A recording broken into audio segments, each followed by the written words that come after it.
in its tracks, and for people to be hiding under their desks and grabbing their gas masks on the floor of the House and in the Senate, and for the people, for the Vice President and the people in succession, for continuity of government to be taken by Secret Service and Capitol Police out and put in secure locations for their safety is simply shocking.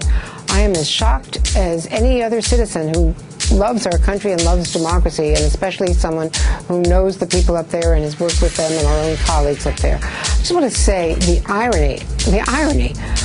Here's a statement from the Speaker of the Grand National Assembly of Turkey, a government that is, just run by a dictator where people are jailed, journalists and people who are democratic protesters.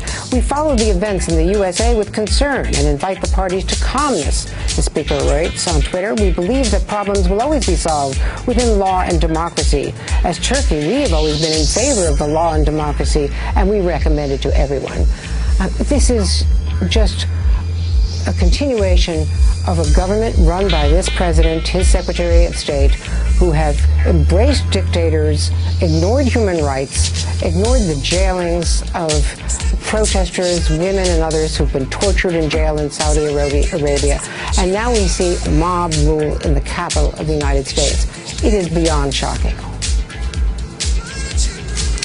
Andrea Mitchell. Andrea, thanks very much. We are about 90 minutes from the curfew that will go into effect at 6 p.m. Eastern Time in Washington, D.C. The light already beginning to fade there as there seems to be no break in where we are in terms of what we've been seeing on the front sides of the Capitol.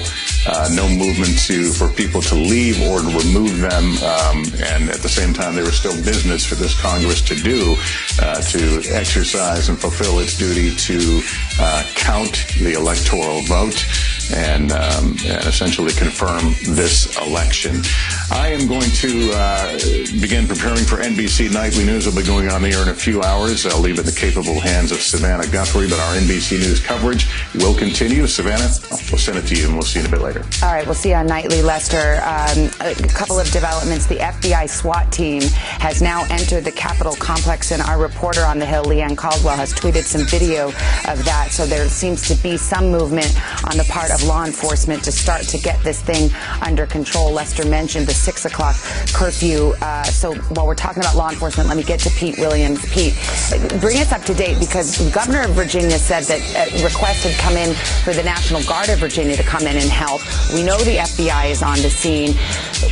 What do you know about what law enforcement is there, what's being brought to bear, and what the plan is here? Because it does seem like we've been in this state of suspended animation where members of the House and Senate are in lockdown, but yet this situation is definitely not under control. Right. So the Senate and House members are safe and secured. Our understanding is the Vice President, the President of the Senate, is still actually in the Capitol complex because it wasn't considered safe to get him out of there yet. So they're all hunkered down in secure locations. As more law enforcement agencies start to come in now, obviously job one will be to get the place emptied out, get everybody out of there. And then job two will be to start looking through the building, making sure that everyone's gone, that all places are safe. They'll have to sweep the rooms and make sure that there's nothing left behind. 2 improvised explosive devices were found not in the Capitol but on the Capitol grounds, like pipe bomb looking devices. They're being disrupted. We don't know whether they're actually working or host devices, but they're simply destroying them. So for those reasons, it's going to take a while, and I just talked to a member of the Senate leadership to say, what are you going to do? Are you going to wait until it's safe to go back into the House chamber? Well, that could be 24 hours. And the answer was, and this is being discussed right now on the leadership of both sides, my understanding is, the sentiment up there right now is, we're not leaving. We're going to stay here and do our jobs, even if it means doing it from the 2 secure locations we know what they are, but we're not reporting them for obvious reasons, where the House members and senators are. So there's, at least right now, the feeling up there is, let's keep going. Now, the Constitution... Well, that's interesting. Wait, Pete, so you're saying, I just want to make sure I'm catching that, because that's, I mean, some of these senators are together, presumably enough for a quorum, since these were the senators who were on the floor. You're saying they might want to just keep it going before this is even under control? They're just going to keep going? Yes, or at least some point soon. In other words, not wait until the Capitol Police get the whole place cleared out, the whole Capitol swept, and declare it safe for the two chambers to come, to be in operation again. Because that could take, as I say, 24 to 48 hours, I suppose 24 hours, to get that, get the House and Senate floor ready for people to come back. But the senators right now, because what I asked this member of the leadership is, what are you going to do? You're going to go home and come back tomorrow? And the feeling was, no, we're going to stay right here and resume our work. Now, I started to say, there's no requirement in the Constitution for where they do this. It just says that it shall be in the presence of the Senate and the House, so the counting. So it could be anywhere. Now, there is a federal law, the Electoral Count Act, that says that it has to be in the House chamber, but they're, exploring ways around that statutory requirement. It's not in the Constitution. So all I can tell you is that right now there's a feeling of, let's not leave. I would describe it as sort of defiance, that we will not be cowed by this outrageous intrusion into the Capitol.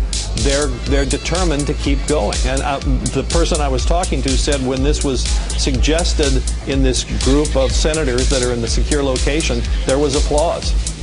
Wow. Well, that's a fascinating reporting from inside. Wouldn't you like to be a fly on the wall to see what's happening? Because in that area, in that secure location, are senators who, of course, are on both sides of this issue of whether the Electoral College vote should have been objected to at all. And here they are all together because of this mob that descended on the Capitol. So, and we've heard that sentiment from some of the members that we've talked to on the phone, Pete, saying, if I have to be here all night, we want to get this done. This is our constitutional duty. We heard Tammy Duckworth, a decorated U.S. veteran who lost her legs in combat, saying, nothing will stop me from performing my constitutional duties. But your reporting is pretty extraordinary, Pete, that they are even considering doing it right where they sit, not waiting for the Capitol to be clear, that they seem quite determined to do so. Stand by there, Pete. Keep us posted.